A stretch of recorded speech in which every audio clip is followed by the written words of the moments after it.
Alternativa Sonora.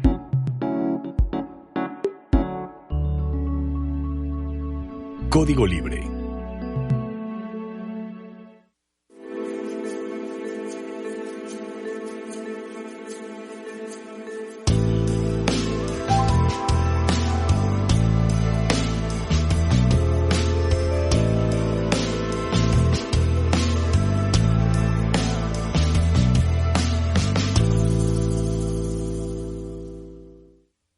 ¿Qué tal, amigos de Código Libre? Bienvenidos a una emisión más de Resiliencia en Línea.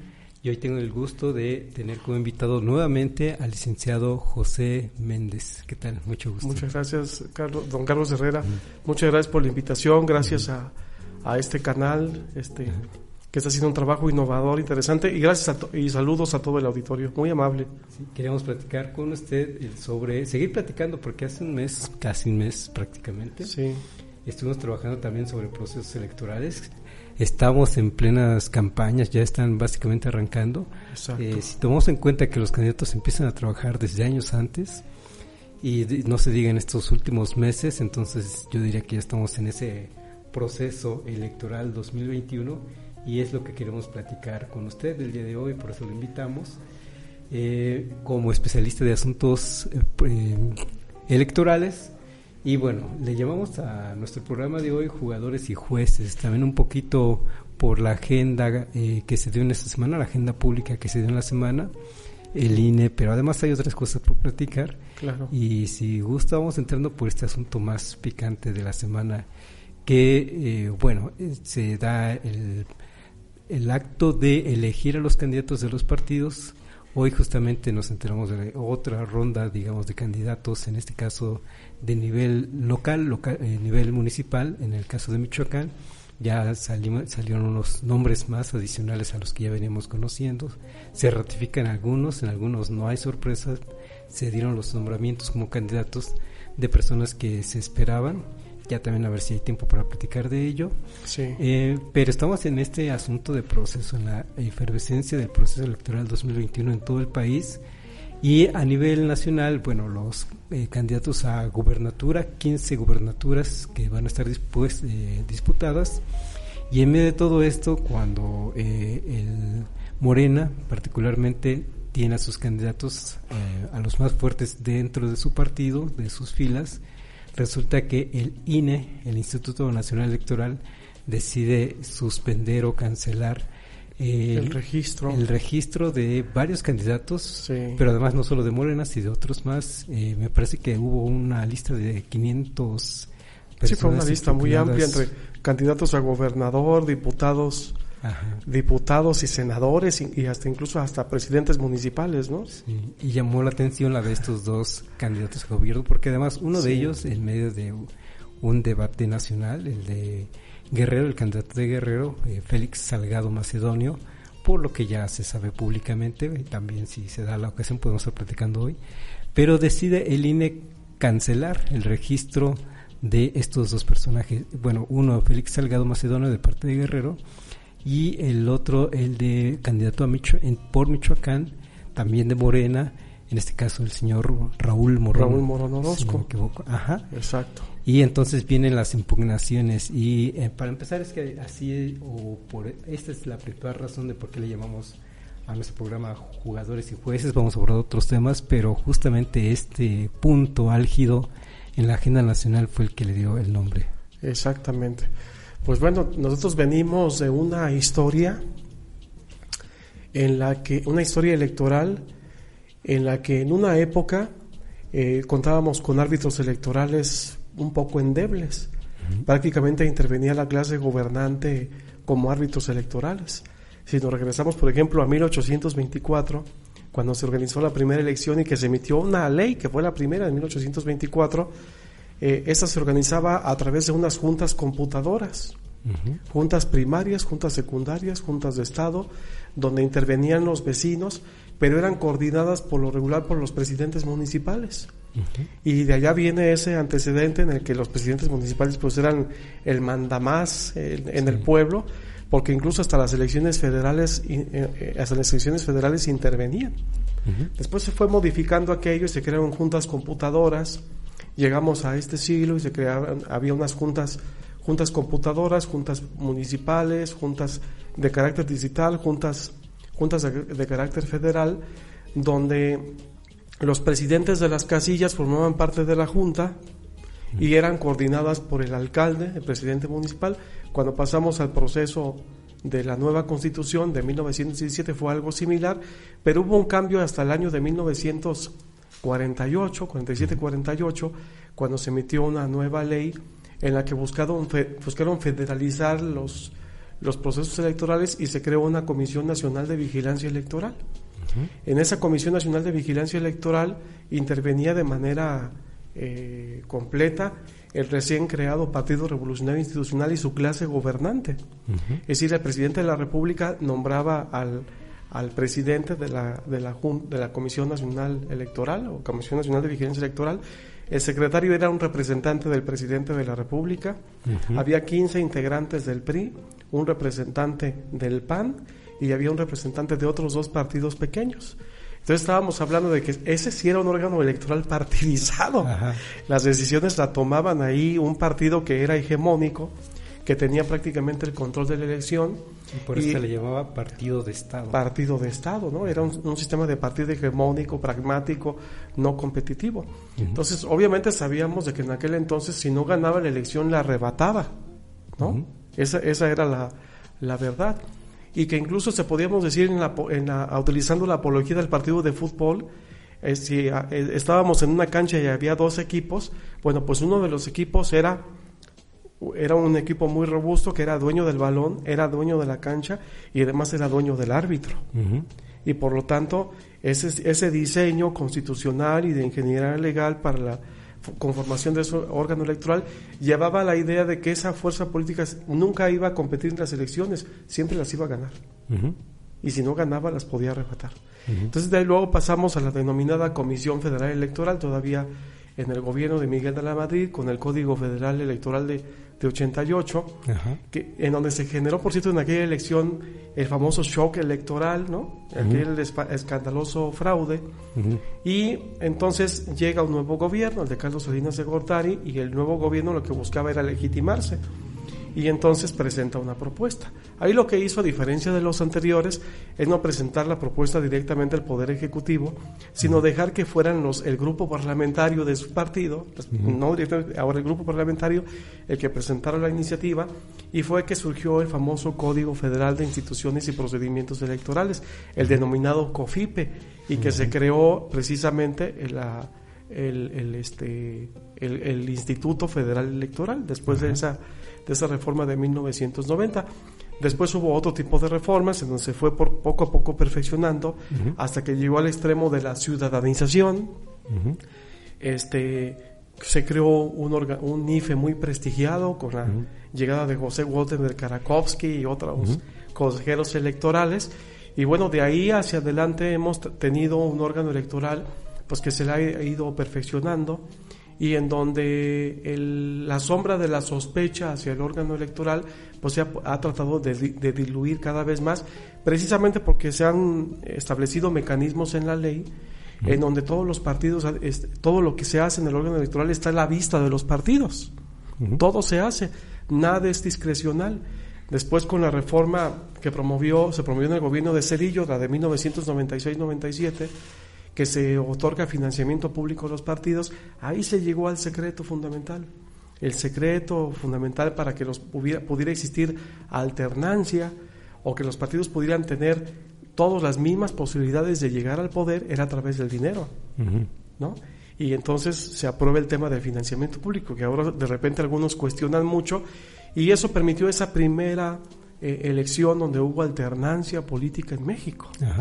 Sí, ¿no? Después de esa elección del 2000, ¿no? 2000. Que toda la gente salió a festejar, precisamente, pero se debió precisamente a una serie de fórmulas, de reglas del juego político y de un árbitro electoral que garantizaba precisamente ese detalle: imparcialidad, legalidad, transparencia, profesionalismo, que son una serie de principios rectores que están señalados incluso en nuestra Constitución, concretamente en el artículo 41. Entonces llegamos ahora a esta elección, y precisamente con un árbitro pues que ha pasado por todo ese proceso, de perfeccionamiento, que se ha profesionalizado, que se le denominó ahora Instituto Nacional Electoral, porque ya no solamente conoce de asuntos de elecciones federales, sino también las elecciones de las entidades federativas, ¿no?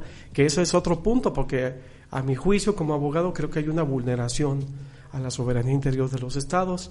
O sea, a cambio de tener un mayor control sobre la elección, creo que sí se vulneró la soberanía de los estados, pero bueno, ya será materia de otra explicación. Sí. Entonces llegamos ahora y en el año 2014 se aprueba esta Ley General de Instituciones y Procedimientos Electorales y una serie de reformas que se empezaron a hacer, y con ella pues una serie de requisitos, de candados, de más facultades de fiscalización que tiene el órgano electoral, concretamente el INE, y una de ellas es precisamente una obligación que se impone a todos los candidatos que participan en cargos de elección popular, al hecho de que tienen la obligación de informar después de los siguientes 7 días, dentro de los 7 días siguientes a que concluyó el proceso de elección interna, ya sea por asamblea, por consulta, como haya sido, tiene la obligación de presentar un informe financiero de los gastos y los egresos de la precampaña, ¿no? Aquí lo que sucedió es que dijeron algunos, es que no hubo precampaña porque hubo una convocatoria que no establecía un lapso de precampaña. Creo que es ahí una cuestión rara que tiene la convocatoria de Morena para los cargos de elección popular, porque dice, pues vengan, inscríbanse, hay un periodo determinado en el que se va a decir si se acepta o no tu precandidatura, pero no establece la convocatoria. A mí se me hizo muy extraño un periodo de precampaña, ¿no? Interna. Y entonces, al no haber una precampaña, ¿qué pasó? Que los candidatos dijeron, seguramente pensaron que no estaban obligados a presentar el informe. Entonces no se presenta el informe, el INE requiere el informe se tiene que presentar al partido. Para el momento en que sea requerido por el INE, el partido lo exhibe. Entonces el INE requirió a Morena, al Comité Ejecutivo Nacional, de los informes de los gastos de precampaña de los precandidatos, los exhibió, y parece que concretamente del candidato a gobernador de Guerrero y de Michoacán pues no aparecían. Ellos dijeron que no era necesario presentar eso porque no ha habido precampaña, pero lo cierto es que sí, porque aunque no haya habido precampaña, era obligación haber dicho, ¿sabes qué? Pues mi declaración va en ceros, no hubo ni ingresos ni egresos, no gasté nada. Era obligación señalarlo, y por esa omisión no aparece como un menú de sanciones. Solamente aparece una sola sanción, mi estimado Carlos, y se encuentra señalada en el artículo 229 de la ley, y la sanción, ¿sabe cuál es? Cancelar o negar el registro al candidato. Y ese es un verdadero dilema en el que se encuentran. Entonces, a ver, yo he escuchado versiones en el sentido de que estos candidatos o precandidatos o aspirantes habían señalado primero habían dicho que no era obligación presentarlo, luego dijeron que el partido no lo presentó, luego después que hay un exceso del INE porque sí se presentó pero fuera de tiempo. Lo cierto es que si no se presenta, aunque haya sido dentro del término de los 7 días, se tiene por prescrito su derecho para poder presentar el documento, y ahí la sanción es innegable. Entonces, yo he revisado alguna jurisprudencia al respecto del Tribunal Electoral del Poder Judicial de la Federación, y dice tajantemente esa jurisprudencia que precisamente respecto de este tipo de falta, la única sanción que está prevista en la ley es la negativa o cancelación del registro. Es terrible. Claro. Entonces, sin embargo, si por ejemplo en el INE violentó o no respetó el derecho de la garantía de audiencia de los candidatos, esa pudiera ser una salida. Aunque yo he visto algunos documentos del INE donde se señala que sí se otorgó oportunidad al partido como a los candidatos para presentar la justificación de que ellos sí habían informado. Entonces, en conclusión, creo que ahí hubo un descuido. del partido. El descuido fue del partido, porque creo que el partido debió haberle orientado a su candidato de esa obligación y haberle ayudado a hacer el informe de manera oportuna, aunque fuera en ceros, haberlo ayudado para no incurrir en esa falta, porque esa falta es terrible, y pues ahorita nos encontramos ante esto. Entonces, sé que la dirigencia nacional de Morena pues ha montado toda una campaña para mandar a la hoguera a los consejeros del Instituto Nacional Electoral. Creo que se me hace terrible. Señalando directamente al consejero presidente. Al consejero presidente y a otro consejero. Y al Ciro Murayama. Exactamente.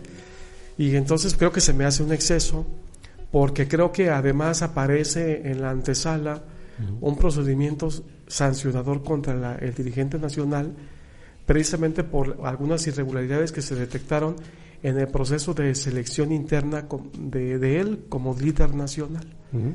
Y hay medios de comunicación que señalan pues que esta campaña está montada con la finalidad de pretender evitar una posible sanción, ¿no? En fin, está el asunto profundo, pero yo creo que sí se ocupa de una actitud responsable para no llevar al abismo a Morena.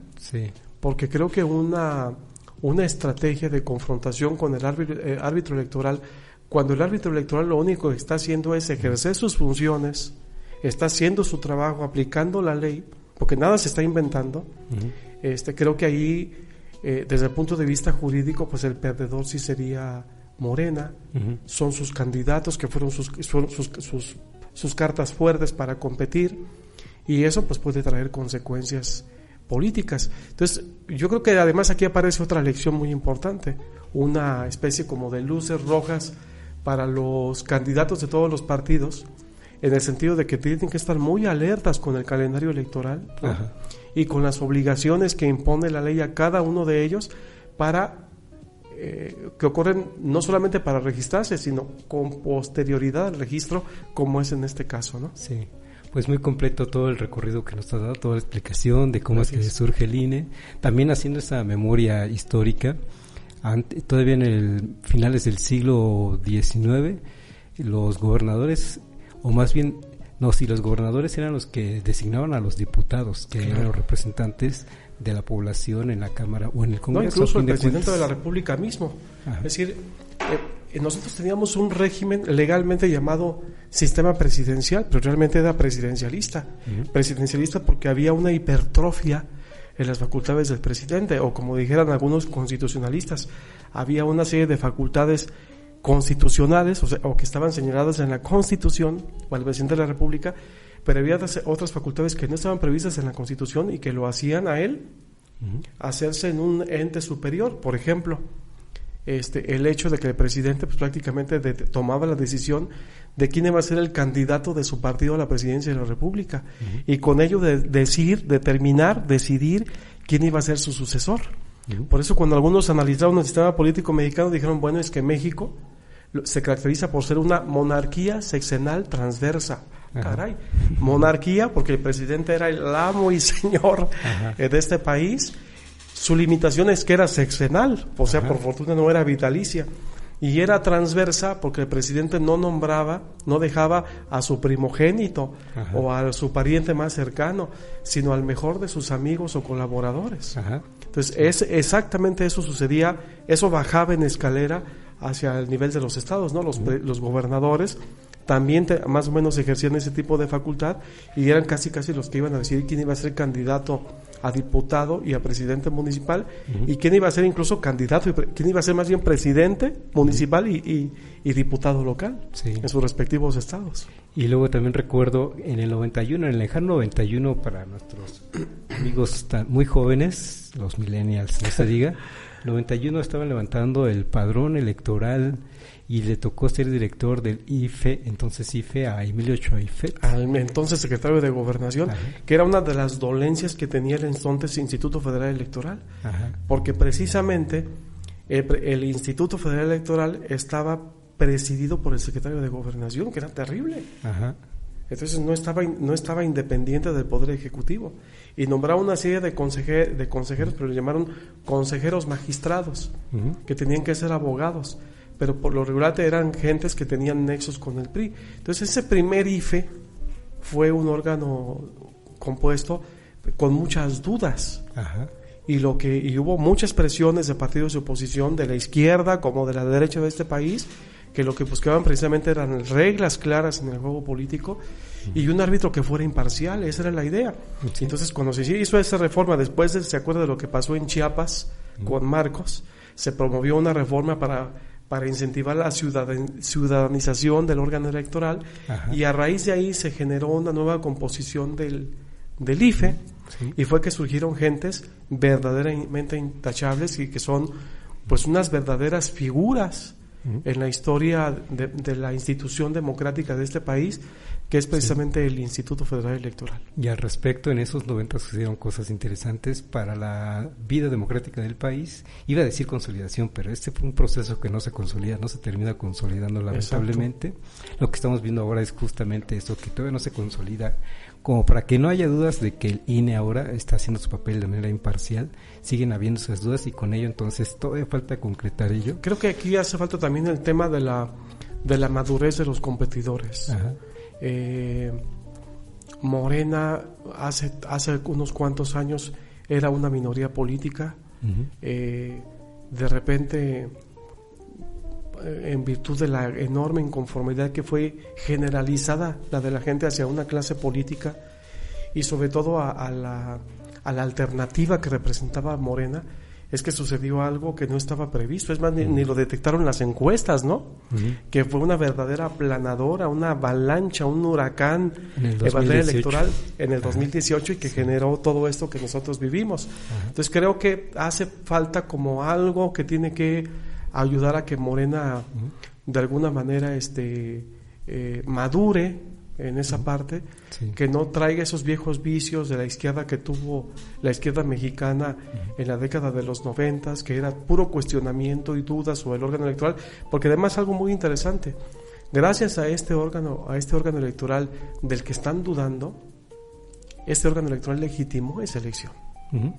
Y trabajó precisamente en eso. En ese recorrido también histórico de los 90, ya yendo hacia la consolidación del INE, de como lo conocemos ahora, sí reconozco yo el papel importante que dio José Wunderberg, precisamente, claro que fue el que vivió la transición. Me acuerdo que en el proceso electoral del año 2000, salió a decir varias veces, vamos bien, nervioso, visiblemente nervioso, pero yo creo que este nerviosismo y ese vamos bien, yo creo que es porque él sabía que iba ganando un partido diferente al partido exactamente oficial. Y además que él estaba por primera vez como árbitro asumiendo una función que antes la hacía el presidente de la República. Ajá. Antes el presidente era el que salía a la medianoche a anunciar, a decir quién había ganado la elección. Ajá. Y ya no estaba sucediendo eso. Ahora le correspondía a él por primera vez de manera inaudita al titular del árbitro electoral el señalar precisamente eso, y sobre todo ha hecho que establecieron muchos mecanismos de monitoreo de la elección, conteos rápidos, encuestas preliminares, porque incluso el trabajo que se hizo del PREP, ¿no? Del programa de resultados electorales preliminares, que estuvo caminando con muchísima rapidez y habilidad, y que no ocurrió lo que pasó por allá en el 88, ¿no? Que se les cayó el sistema. Aquí había una serie de cabezas de cómputo, no sé cómo se le llama, que permitían que si se caía el sistema en cierto lugar, la información llegaba a otro, ¿no? Habían aprendido de la experiencia de otros países. Incluso yo recuerdo, no sé si recuerdas el plebiscito de Chile de 1988, cuando la gente votó para si se iba Pinochet o no se iba Pinochet. El sí o ahí no. Tuvieron ellos un servidor en Ecuador, otro servidor en Argentina, por si se caía en Chile, la información ya estaba allá. Y yo recuerdo que el INE pues había aprendido de todas esas experiencias, y entonces había generado el suficiente respaldo para que no volviera a existir esa lamentable noticia de que el sistema se nos había caído, ¿no? A propósito, hay una película muy buena que se les voy a recomendar, donde sale Gael García, se llama No, así es secas, no, y tiene que ver con el proceso electoral de Chile. Exactamente, no, porque precisamente fue la campaña del no la que ganó. Ajá. Era la del no, y por cierto, esa campaña fue muy interesante. A mí me tocó ver cuando algunos estudiosos de los sistemas electorales en el mundo se reunieron, por cierto fue en Morelia, y fue para esas fechas, en el 89, y presentaron los videos de la publicidad de la propaganda del no. Uh-huh. Y ellos lograron convencer precisamente al sector más joven de Chile para que pudieran darle las gracias a Pinochet y obligarlo a que convocara nuevas elecciones. Qué interesante esa película. La vamos a recomendar mucho. Sí. Déjeme leer algunos comentarios que ya nos están llegando de parte de nuestros amigos que nos ven. Sí.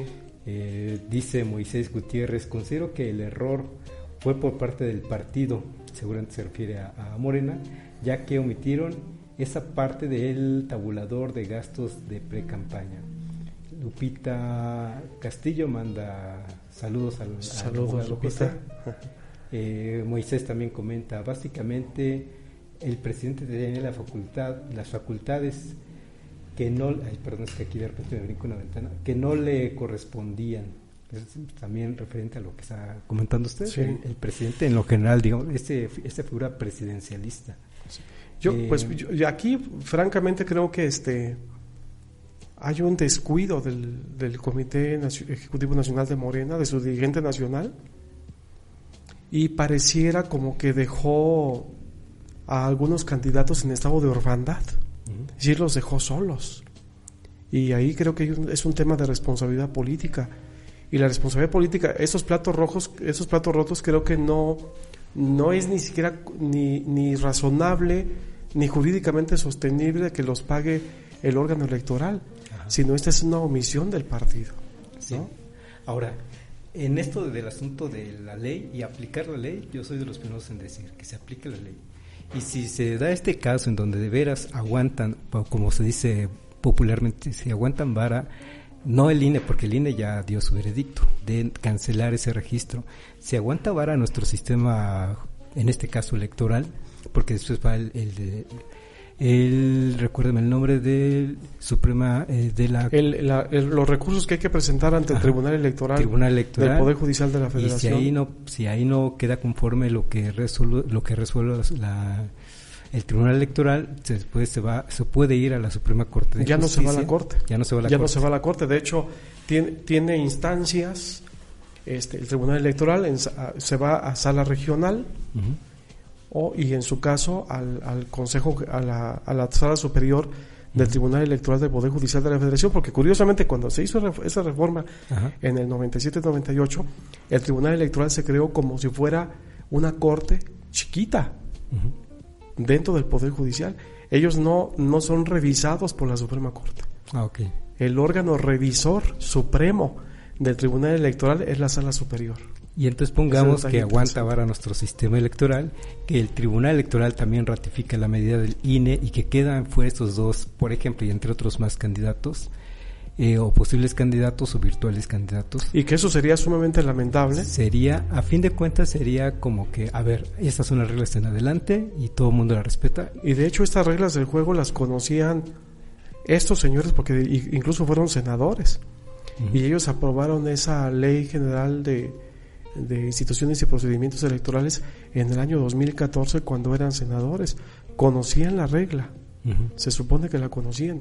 Pero además que la conocían con mayor razón porque ya esto se ha aplicado en otros procesos electorales, pues era precisamente cada partido político. Por ejemplo, el candidato a la presidencia de la República, Andrés Manuel López Obrador, presentó ese informe, ¿no? Lo que yo veo entonces que hubo un exceso de confianza de que no lo van a aplicar. Fue un descuido, o fue un descuido de las áreas jurídicas de esos partidos. El asunto es que si hay un descuido, yo creo que aquí pues, no es imputable concretamente un candidato, porque el candidato se apoya en el partido y en un equipo, ¿no? El candidato no es un sabiondo, no es un genio, no puede estar en todo. Hay un equipo y dentro de ese equipo se encuentra el partido. Entonces creo que ahí hay alguna situación. Quizá si no se respetó el tema porque no conozco muy de cerca qué fue, o sea, lo conozco el problema por lo que señalan los medios. Pero si no se garantizó el derecho de audiencia a los candidatos, esa pudiera ser una excelente salida para que subsanen. Pudiera ser. Pero si como lo dice el INE, sí se otorgó esa garantía, la noticia pudiera ser fatal y eso pues va a tener consecuencias pues políticas para el partido en sus respectivas entidades. Esa es la otra parte que quería comentar. Una es la legal. Ahí está el marco legal, hubo una falta y el INE procedió en consecuencia, no hay más que decir en términos legales, digamos, en términos de normatividad, pero viene el asunto político, que también se resuelven las cosas en este país, para bien o para mal algunas veces, también se resuelven según un marco político, según el sentido común político, digamos. Y entonces en ese sentido, sí, el INE tomó una decisión bastante polémica, más allá de lo legal, se toma una decisión polémica. Responden efectivamente los partidarios o los militantes de Morena, empezando por su dirigente nacional, y algo que me llamó la atención y que me sorprende es, y vamos a salir a las calles a protestar, y es que no es cualquier partido, es el partido que en estos momentos tiene mayoría en todo, digamos, las y una aplastante mayoría, un partido mayoritario. Las decisiones se toman por, o no pasan, o más bien todas las decisiones importantes que se están tomando en el país pasan por este partido, en la Cámara de Senadores, en la Cámara de Diputados, en la Presidencia de la República, y de repente ver un partido así, digamos que hegemónico, con esa hegemonía que tiene en estos momentos, saliendo a las calles a protestar, es así como que me llama la atención, al menos como fenómeno social me llama la atención que pudiéramos estar viendo esa parte va a ser interesante lo que suceda de aquí hacia adelante, sobre todo por la reacción política y la actitud política que pueda asumir precisamente Morena. Pero habrá que lo que dice también otros sectores de Morena, porque Morena pues es un gran partido que tiene pues una gran estructura y no es solamente Morena es el líder nacional. Pues habrá que ver qué es lo que dicen también las otras instancias y los que forman parte de la estructura de ese partido político. Pero digo, hablando con mucho respeto para la militancia de este como de cualquier partido, creo que ahí el error sí es de la dirigencia. Es un error del equipo. Lo vamos a negar. De hecho, aquí el amigo Moisés Gutiérrez sigue comentando al respecto, que considera él que posiblemente se confía mucho por la figura del presidente de la República, todo el arrastre que tiene, y sí. La verdad es que también Morena va a seguir, a mi juicio, por las encuestas que se dan, va a seguir manteniendo el control del Congreso del país. Va a ganar varias gubernaturas, de las 15 que hay va a ganar varias, si no todas sí varias. Hay unos bastiones por excelencia del PAN, como Querétaro, por ejemplo, que no lo va a perder, lo va a mantener el PAN. Y bueno, hay otros bastiones del PRI, del PAN mismo. Hay sorpresas como en Nuevo León, donde aparentemente lo va a ganar Movimiento Ciudadano con su candidato Samuel García. Sí. Pero ese partido hegemónico en estos momentos es Morena. Y que es más bien como una especie de partido predominante, como lo que existió en la India. Hegemónico es cuando es el dueño del balón y de la cancha. Estamos hablando de aquí de un partido que es preferido por la sociedad. Entonces, y que además es difícil quitarle su posición de liderazgo en el escenario político. Ahora, déjeme hacerle un comentario más. El marco normativo ya nos lo dio usted y muy bien. No hay lugar a dudas de que el INE tomó una decisión adecuada, y es más, yo diría, si se va a respetar en adelante este marco normativo, hay que hacerlo. Ahora es muy doloroso para Morena, después que sea doloroso para quien no se acate a las reglas. Así debería de ser, digamos, a rajatabla. Tolerancia cero a conductas de este tipo, ¿no? Porque ya queremos vivir en un país donde no haya cosas negras, sino que todo sea transparente y claro.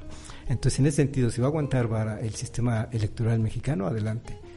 Pero lo que alcanzo a ver, a percibir, y usted dígame si no está de acuerdo y si vale no está de acuerdo, es que van a buscar una salida política, y esa va a ser que el Tribunal Electoral va a devolverle sus puestos a estos dos candidatos, al menos de los que estamos hablando, al de Guerrero y al de Michoacán. Como dijera el sabio de la selva, pudiera ser y pudiera no ser. Y se lo voy a decir porque como ya ha tenido criterios en ese sentido el Tribunal Electoral, si el Tribunal Electoral continúa con esos criterios que haya sostenido en jurisprudencia, y si realmente sí existió esa falta, no puede haber vuelta de hoja, y se puede ratificar la determinación del Instituto Nacional Electoral.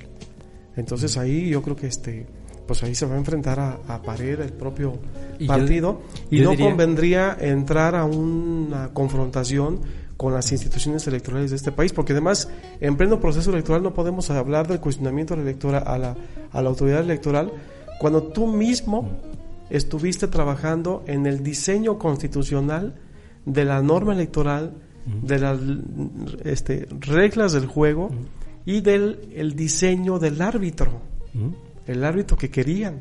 Ahí han participado todos los partidos. Y yo diría, con esta medida que tomó el INE, no hay marcha atrás, hay que sostenerla, hay que sostenerse, porque si no se pasa lo que usted está comentando, se marca jurisprudencia para futuros procesos, en donde si entonces sucedió así en este proceso electoral, después vamos a querer seguir haciendo lo mismo.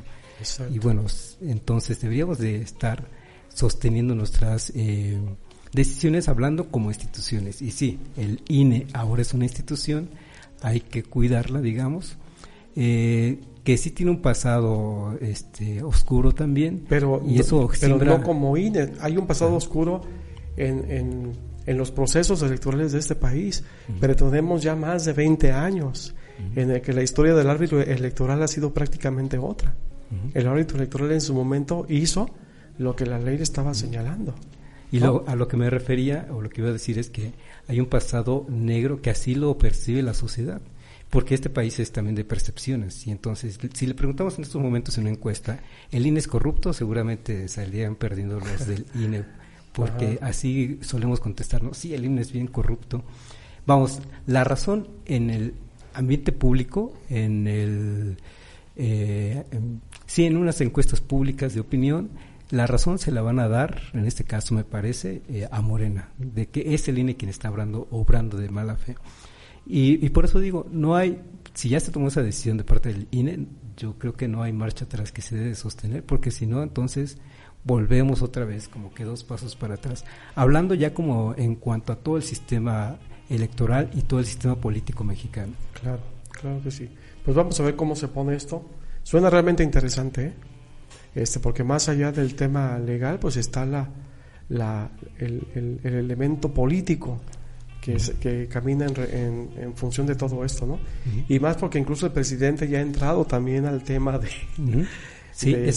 descalificar al árbitro electoral y de decir, bueno, pues ocupamos renovarlo, ¿no? Tenemos a un presidente muy popular en este país, y si el presidente sale a decir que el INE es corrupto, pues la gente, 58% de los mexicanos, que es quienes apoyan a López Obrador, van a creer que INE es corrupto y que la medida fue desmedida. Aunque ahí lo deseable es que pudiera él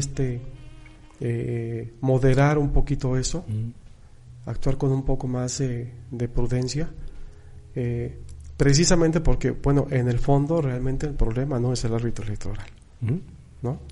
Y usted dígame, a partir de cuando ya hay veda electoral, veda para el propio presidente, entonces ya no va a poder decir cosas como esta. Ya no puede decir cosas, ¿no? Vamos a ver cómo se pone esto. Se vienen, por supuesto, tiempos interesantes. Ahora, puede ser que también este asunto victimice a Morena y le ayude. Es que es otra cosa. Y se venga una avalancha superior de votos para el proceso electoral. Es que si no se sostiene esa decisión, si se echa para atrás y si se restituye a Morón y a Félix en lugar Salgado, de afectarle, puede resultar todo lo contrario, ¿no? Va a venir una avalancha en y esos yo creo congresos. que esa parte no lo han captado, no han aplicado la denominada teoría de los escenarios el resto de los partidos políticos, ¿no? En donde ahorita han precisamente aprovechado este asunto para hacerlo como parte de la propia contienda electoral, ¿no? ¿Sí? Defender al INE, que aquí yo creo que es el momento en el que los partidos políticos, concretamente, el defenderlo es un arma de doble filo, ¿no? Sí hay que defenderlo, pero el asunto es que como que lleva un fin electoral y un fin político por parte de los otros competidores en la elección. Si no se sostiene esta medida, si se restituyen, va a venir eso que dice usted, también coincido con ello, va a venir una oleada a favor de Morena, porque estamos en contra del sistema corrupto que quiere prevalecer, y entonces sería un error del INE, porque entonces estaría afectando a los otros partidos. Así es. Así Cosa es, pues, curiosa. Así es este asunto de la democracia en México. Está sumamente interesante. Bueno, pero voy a insistir, el marco normativo, usted ya nos lo dijo muy bien.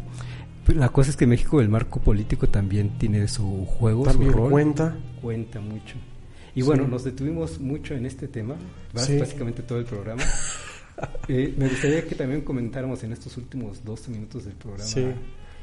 Bueno, tenemos en mente otros temas, pero el asunto de participar en las elecciones, y ya se dio el que ya hubo un sorteo, un primer sorteo, ya nos visitaron en casa para decir felicidades, fuiste sorteado. Yo, por cierto, fuiste ensaculado y fuiste elegido o saliste para ser funcionario de casilla, ¿no? Por cierto, fui de los beneficiados, de los felicitados.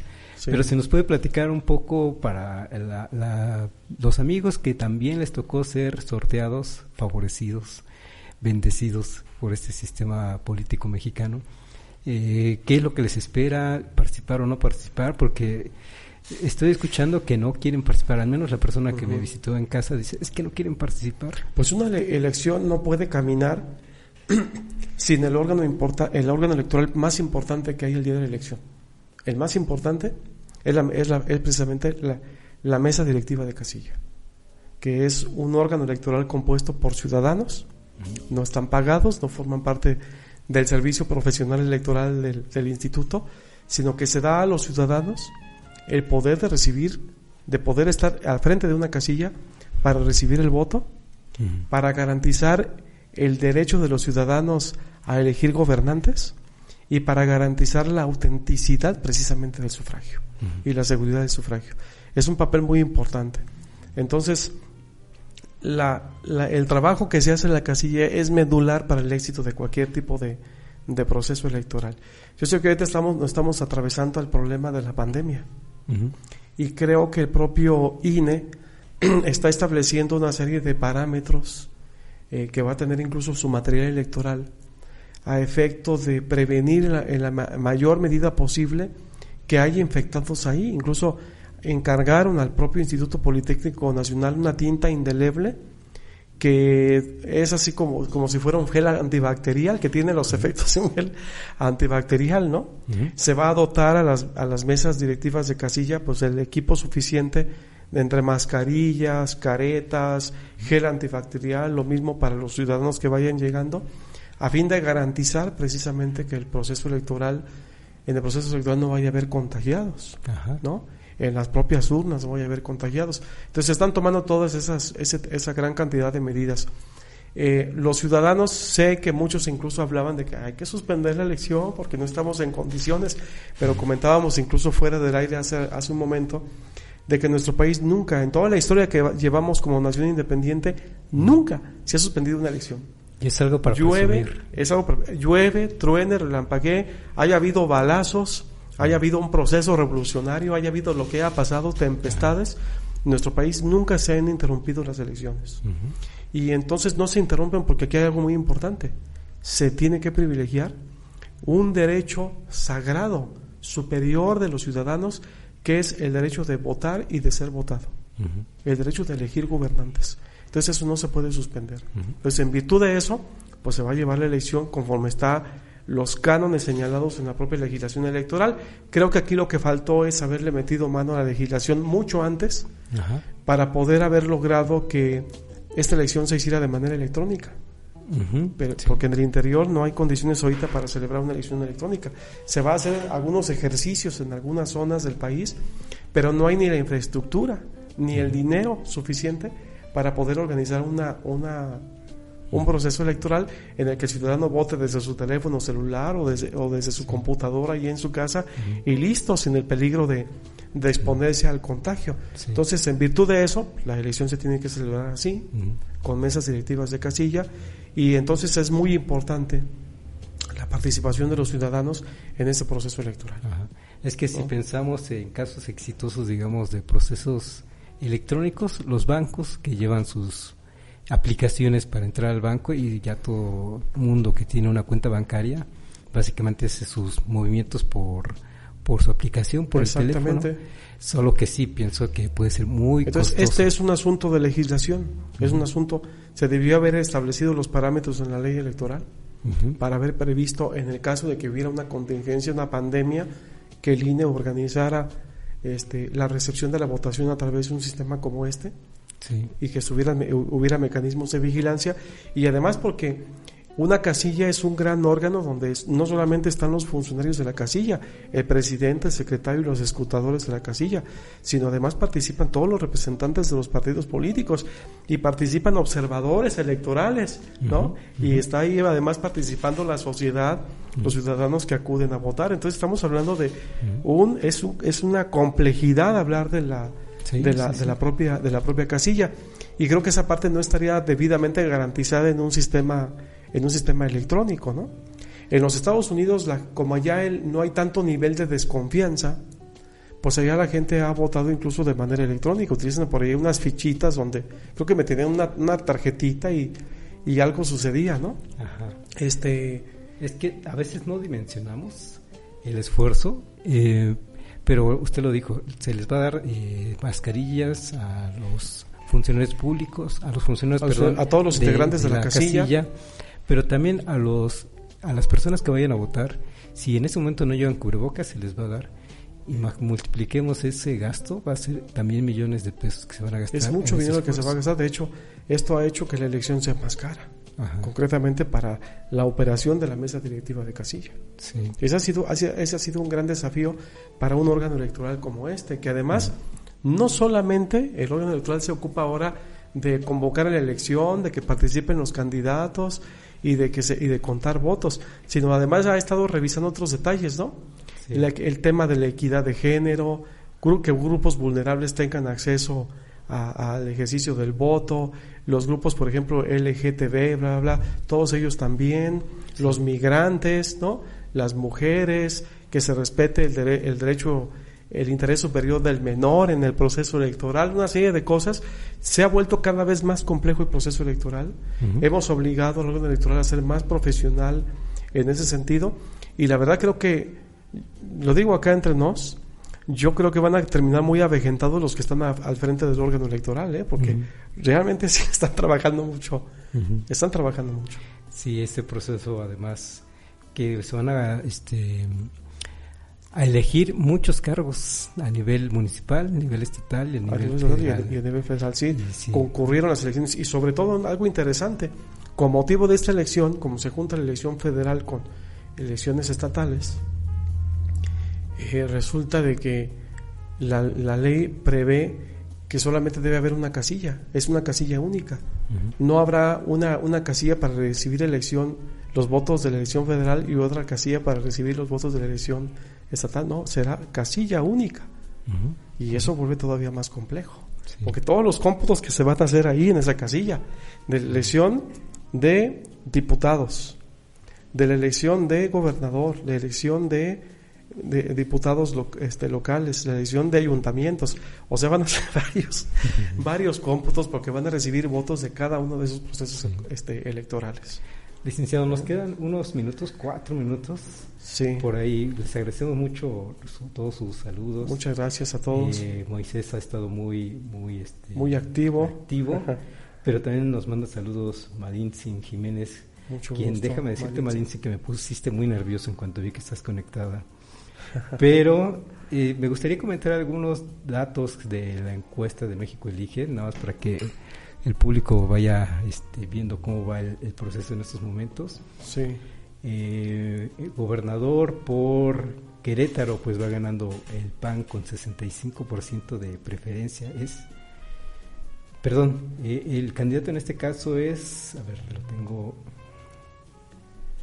aquí, Mauricio Curi, 51% de preferencias, y va a arrasar en el caso de Querétaro, porque el que le sigue es Morena con 27%. El siguiente que tenemos aquí puede ser, déjenme ver, es que no alcanzo a ver qué entidad federativa es esta. Bueno, no alcanzo a ver qué entidad federativa, entonces no tenemos que saltar. En el caso de... es que no aparece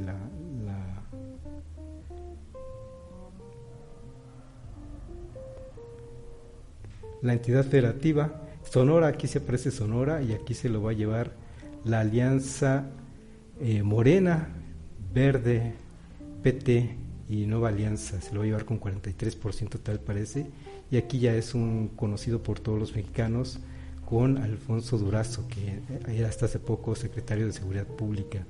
Sí, o sea que estamos hablando aquí que aquí la novedad en el caso de elecciones locales será Morena, ¿no? Ajá. Independientemente de lo que estamos hablando ahorita, ¿no? De lo que hablamos al inicio.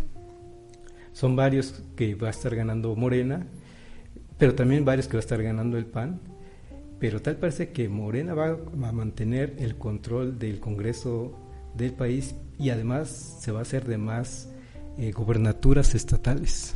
Y hay un detalle ahí, se están desdibujando otros partidos políticos. Parece que el que se perfila en una buena posición va a ser incluso Acción Nacional. Ajá. Yo creo que va a ser también uno de los ganadores en el proceso electoral, pero por lo que se ve, hay otros que se están desdibujando y que antes fueron mayoría política, ¿no? Sí. Hablando concretamente del PRI, del PRD y de otras fuerzas políticas. Es que sí, justamente sí hay dos fuerzas políticas en este país en estos momentos, una Morena sin dudas y otro que le puede dar batalla, al menos en lo local, y ya veremos en el 2024 es el PAN precisamente. Es Acción Nacional.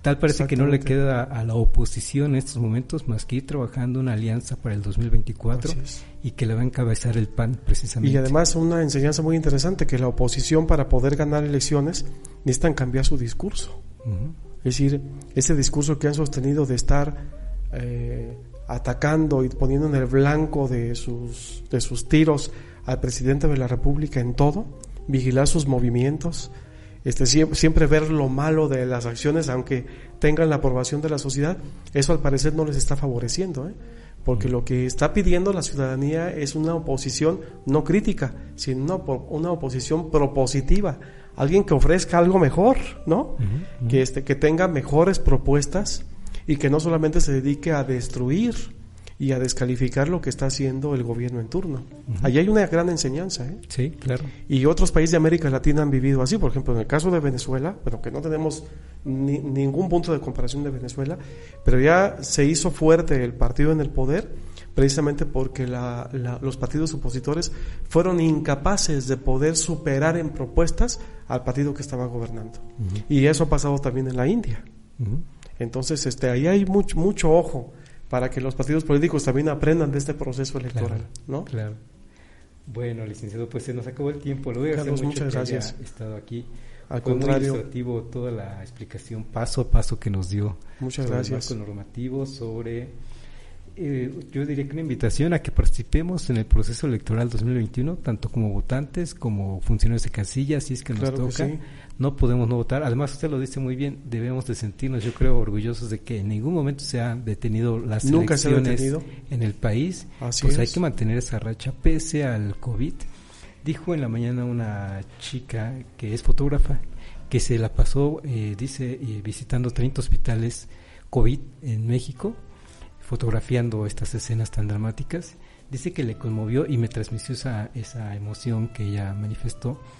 Le tocó una mujer embarazada, de estas mujeres embarazadas que tienen COVID y de bebés que también nacen con COVID, pero le emocionó ver el nacimiento de un bebé que estaba naciendo en medio de esta emergencia sanitaria, en medio de tanta adversidad, nace una nueva vida. Y hay que vernos así, como este país en el 2021, en este proceso electoral 2021, precisamente estamos queriendo nacer con vida, en este caso de una vida pública. Claro, y además que se está haciendo a pesar de esta gran adversidad, porque estamos viviendo prácticamente un escenario como si estuviéramos en guerra, uh-huh. ¿no?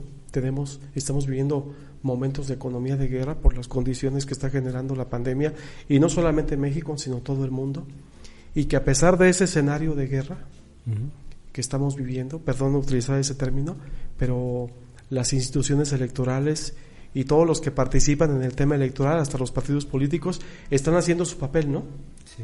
Ninguno se está deteniendo, todos están trabajando y siguen trabajando ¿para qué? Para lograr renovar los órganos de gobierno uh-huh. de nuestra nación. Yo creo que eso también hay que aplaudir y reconocer. Así es. No solamente del órgano electoral, sino de todos los participantes, candidatos como partidos políticos. Uh-huh. Y mira, ¿verdad? También nos estamos extendiendo unos minutitos, pero es que tienes razón.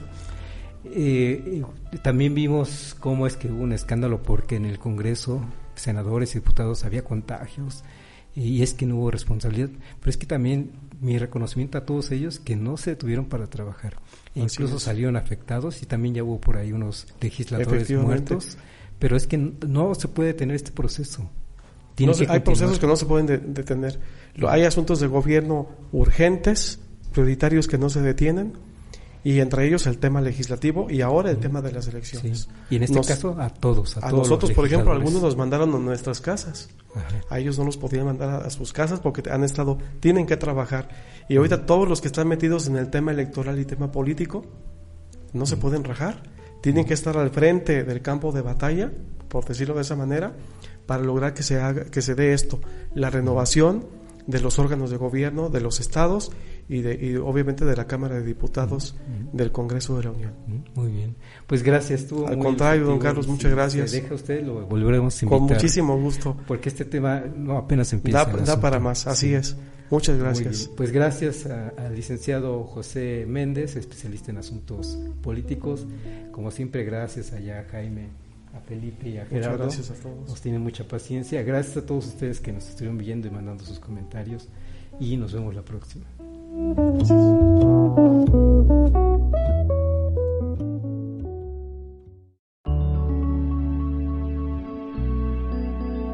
Código Libre.